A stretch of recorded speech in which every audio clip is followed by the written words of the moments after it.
Hola, en este video vamos a afianzar los conocimientos adquiridos sobre el movimiento de carga en campo eléctrico.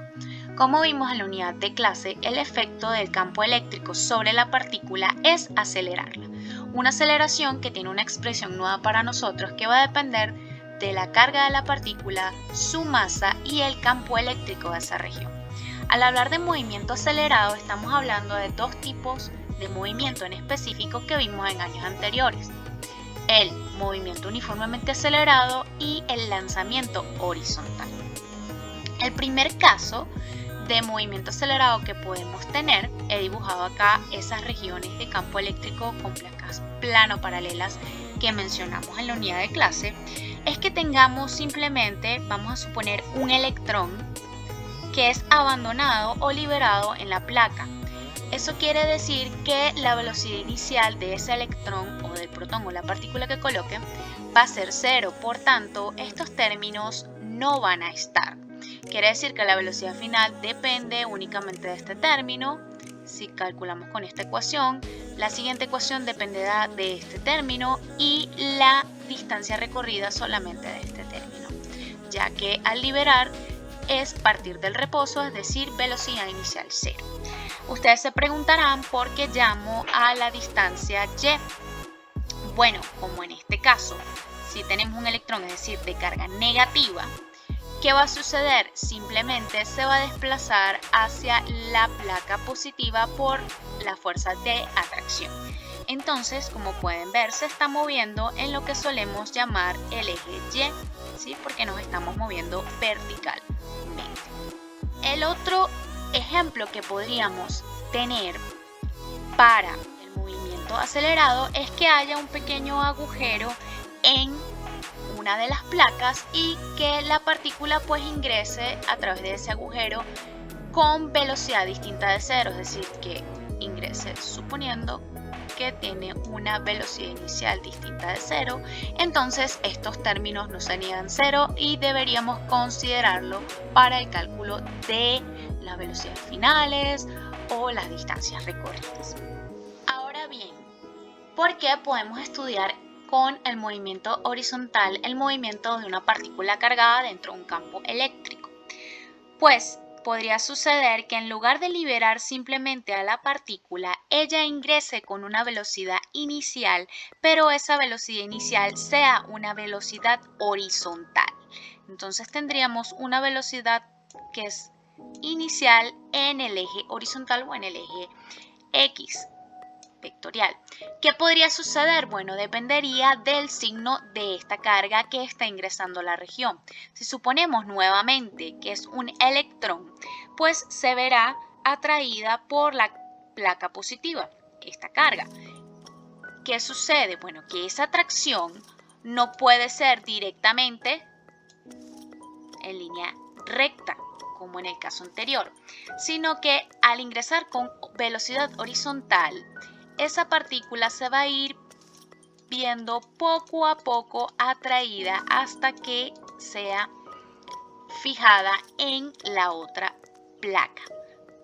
¿Sí? Entonces puede suceder que ella quede pegada en la placa de signo contrario o puede suceder que la velocidad con la que ingresó sea tal que salga de la región. Entonces todo va a depender de la velocidad con la que ha entrado y por supuesto el largo de esa región. Por lo tanto, ¿qué sucede en el lanzamiento horizontal o en el movimiento horizontal? En el movimiento horizontal lo primero que debemos considerar es que es un movimiento en dos dimensiones.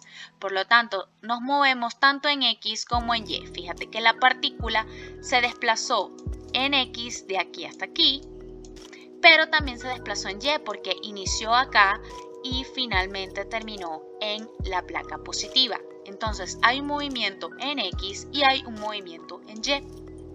Eso significa que debo considerar las condiciones del movimiento horizontal. En el eje X se mueve con movimiento rectilíneo uniforme, por lo tanto pongo la ecuación de movimiento rectilíneo uniforme, y en el eje Y se mueve con movimiento uniformemente acelerado. La condición del movimiento horizontal es que como la velocidad con que ingresa es horizontal, la velocidad inicial en y pues es 0. Entonces solamente depende de este término. No hay términos con velocidad inicial. Podríamos llamar acá que esta es la velocidad final en y.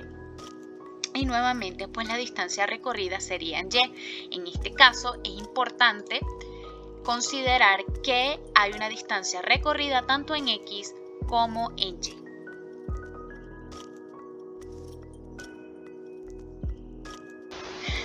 El primer ejemplo corresponde al primer caso de movimiento acelerado. Dentro de la región de campo eléctrico fue abandonado o liberado este electrón en la placa negativa. Por supuesto, va a sentir repulsión al tener la misma carga, pues los electrones tienen carga negativa, y se va a ver atraído por la placa positiva. Entonces, en un instante posterior, el electrón se va a ver adherido o va a pegarse a la placa positiva por el efecto de atracción. Nos piden en primer lugar la aceleración, luego la velocidad final, el tiempo y la energía cinética, por supuesto, todo eso en relación a cuando llega a la placa positiva. Hay unos datos quizá escondidos que no nos da el dato en el enunciado y son la masa y la carga del electrón. Como el electrón está perfectamente identificado como otras cargas, su masa y carga son constantes, es decir, son cantidades conocidas.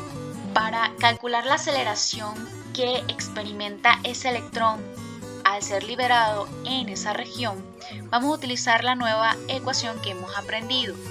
Entonces, la aceleración va a ser igual a la carga. ¿Qué carga? Pues la de ese electrón, que es un número conocido, es una cantidad conocida, multiplicada por el valor del campo eléctrico, que también es un dato dado por el ejercicio. Finalmente, voy a dividir entre la masa del electrón. Entonces, divido entre la masa del electrón. Y pues esa cuenta en la calculadora, recuerden colocar el exponente menos 19, exponente 4, exponente menos 31. La aceleración calculada en la literatura tiene un valor entonces de 2,6 por 10 a la 15 metros sobre segundo cuadrado.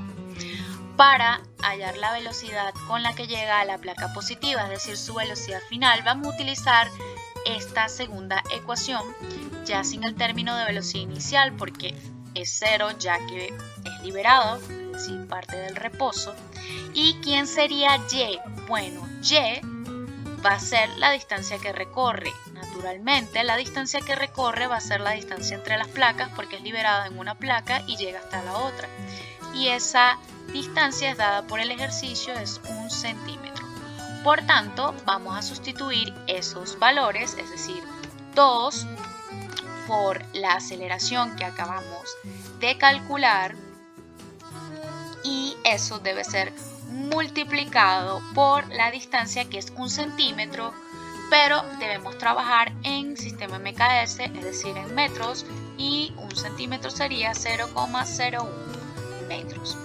Debemos recordar que para el cálculo de esa velocidad tenemos que, al resolver este cálculo, obtenemos la velocidad al cuadrado, pero eso no es lo que queremos hallar. Queremos hallar la velocidad final sin el cuadrado, por tanto pasa al otro lado de la igualdad como raíz, y al extraer la raíz podemos tener finalmente el valor de la velocidad. Luego nos piden hallar el tiempo que tarda en recorrer las dos placas, es decir, de ir de la placa negativa a la placa positiva. Ese despeje está claramente descrito en el escaneo de la literatura sugerida. Tomarían esta ecuación, por supuesto no considerando el primer término, y despejan el tiempo de allí. Para la energía cinética se presenta también claramente el cálculo en el escaneo del libro. La energía cinética es una energía que depende del movimiento, es decir, de la velocidad de la partícula. Su ecuación es mostrada en el escaneo y va a ser calculado con la velocidad que hallamos en el segundo apartado.